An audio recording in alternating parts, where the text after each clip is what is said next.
Hey guys, welcome back to another tech tip and guide video. In today's video, I'll show you how you can register to Mashreq Bank's online banking account. So first of all, go to any web browser on your mobile device or your desktop, and in the web address bar type in mashreqbank.com. And once you're in this website, tap on the three lines on the top right corner of the screen and then tap on sign in.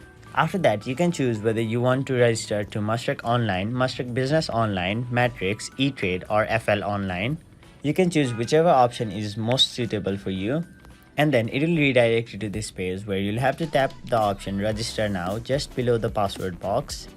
Now you'll have to enter your account number, trade license number, trade license expiry date, date of birth of authorized signature, ID number, ID expiry date, email ID and mobile number.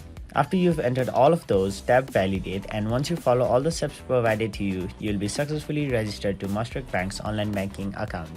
So that is it for this video. Hope this video was helpful to you guys, and if it was, please make sure to like this video and subscribe to our channel for more informational and helpful videos like these.